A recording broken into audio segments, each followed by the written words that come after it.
وبما أني قادري أقول أدرك عبدك جيلاني أدرك عبدك جيلاني.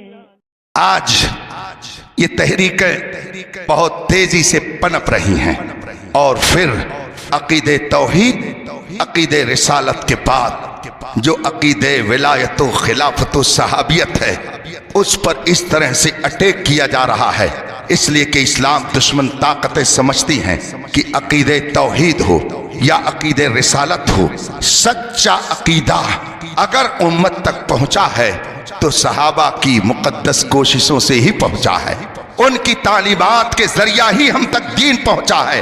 اس لیے انہیں ڈیمیج کیا جائے، ان کو بے وقار کیا جائے، ان کو غیر معتبر ٹھہرایا جائے، ان کو غیر مستند بنا دیا جائے اور ان کی عظمت لوگوں کے دلوں سے نکال دی جائے.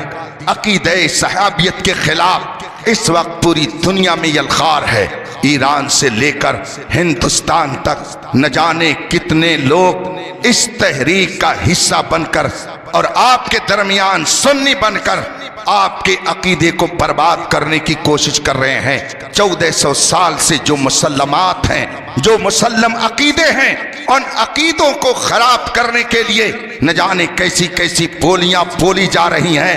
کون نہیں جانتا، پوری دنیا اس بات کو تسلیم کرتی ہے، حتیٰ کہ مکے کے کفار بھی سمجھتے تھے کہ ان کے درمیان رسول کے بعد اگر کسی کا رتبہ ہے تو صدیق اکبر کا رتبہ ہے.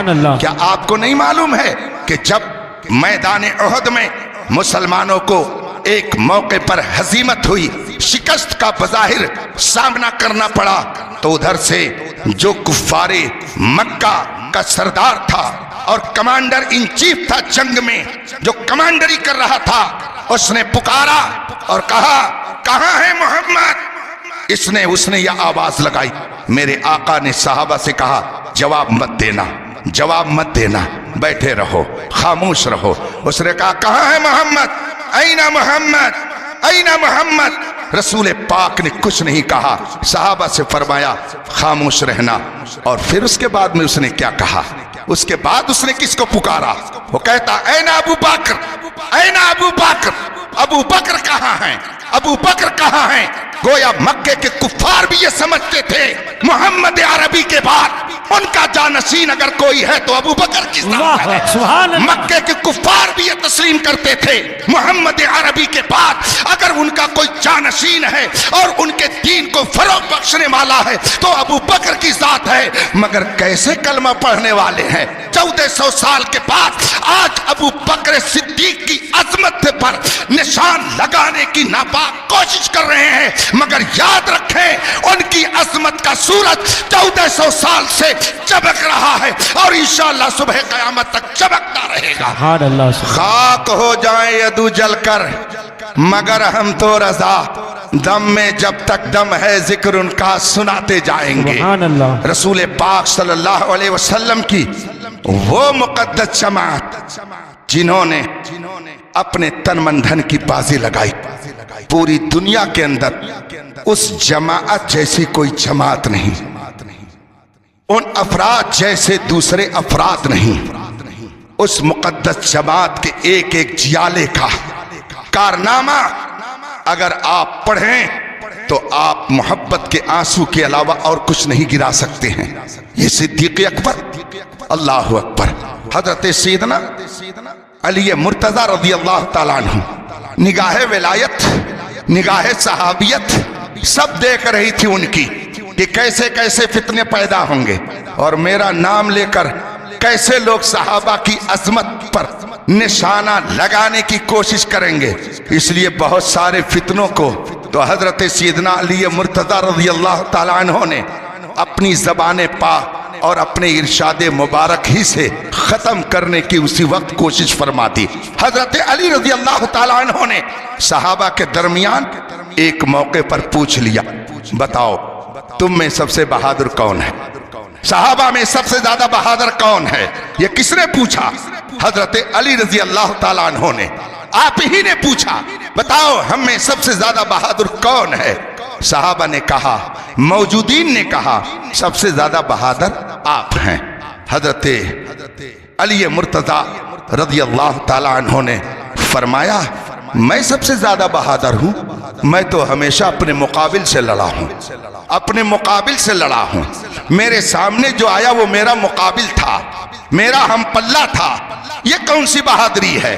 اپنے ہم پلے سے لڑنا، ارے اوپر سے کوئی ٹکرائے یہ بہادری ہے؟ یہ بتاؤ کون ہم میں سب سے زیادہ بہادر ہے؟ صحابہ جو موجود تھے انہوں نے فرمایا حضرت علی رضی اللہ تعالی عنہ سے آپ ہی ارشاد فرمائیں سب سے زیادہ بہادر کون ہے؟ صحابہ میں سب سے زیادہ شجاع کون ہے؟ شجاعت والا کون ہے؟ جرأت والا کون ہے؟ آپ ہی بتائیں۔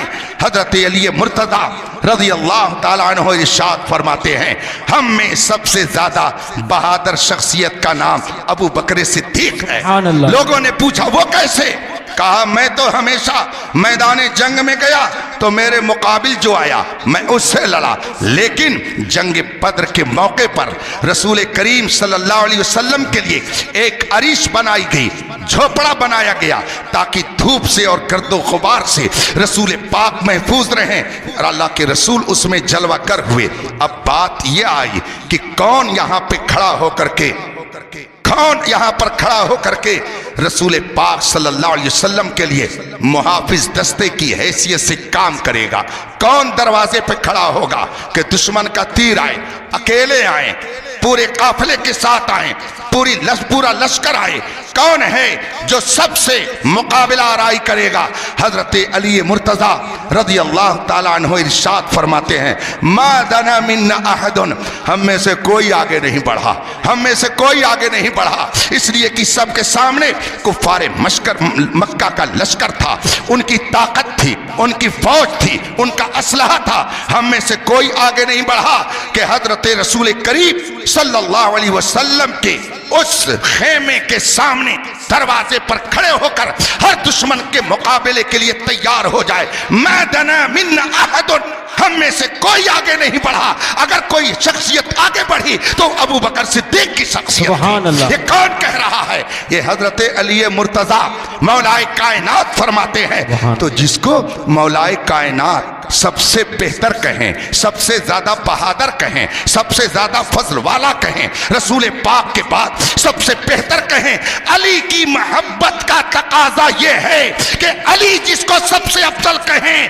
علی کے ماننے والے بھی اسی کو سب سے افضل قرار دیں۔ اور خدا کا شکر ہے وہ کوئی اور نہیں، وہ ہم ہیں، وہ اہل سنت و جماعت ہے، وہ مسلک اعلیٰ حضرت والے ہیں۔ تبھی تو اعلیٰ حضرت نے فرمایا اہل سنت کا ہے بیڑا پار اصحاب حضور نجم ہیں اور ناؤ ہے اطرت رسول اللہ کی۔ اب ذرا دونوں میں محبت دیکھیے، اور آج کے کمبخت کس طریقے سے بانٹنے کی اور تفریق کی کوشش کر رہے ہیں۔ ذرا دونوں کی محبت کا انداز دیکھیے۔ حضرت سیدنا صدیق اکبر ہیں، اتفاق سے حضرت علی مرتضیٰ رضی اللہ تعالی عنہ تشریف لا رہے تھے، راستے میں کہیں ملاقات ہو گئی۔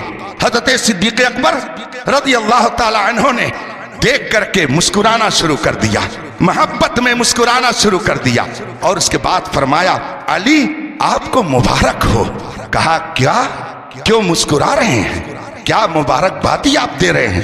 حضرت علی رضی اللہ تعالی عنہ نے جب یہ پوچھا، حضرت صدیق اکبر رضی اللہ تعالی عنہ نے فرمایا رسول پاک نے مجھ سے فرمایا ہے علی قسیم النار، علی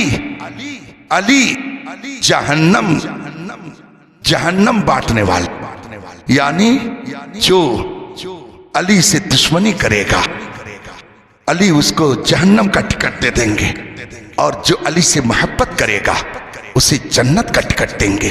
تو آپ تو رسول پاک کے فرمان کے مطابق جنت کا بھی ٹکٹ دینے والے ہو گئے۔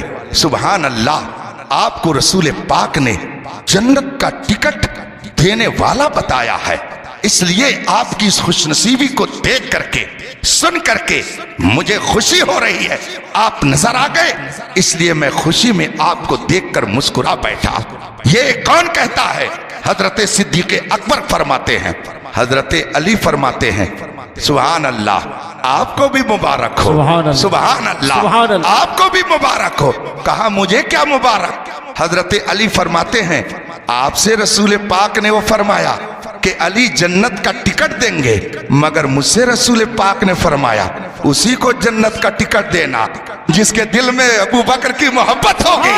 یہ مجھ سے رسول پاک نے فرمایا، سبحان اللہ۔ اس کا مطلب ہے کہ جو صدیق اکبر سے ٹکرائے گا وہ بھی جہنم میں جائے گا، اور جو مولا کائنات سے ٹکرائے گا وہ بھی جہنم میں جائے گا۔ الحمدللہ ہم صدیق اکبر کے اوپر اپنی جان قربان کرنے پر بھی فخر محسوس کرتے ہیں، اور مولا کائنات پر بھی اپنے دل و جان کو قربان کرنے میں خوشی میں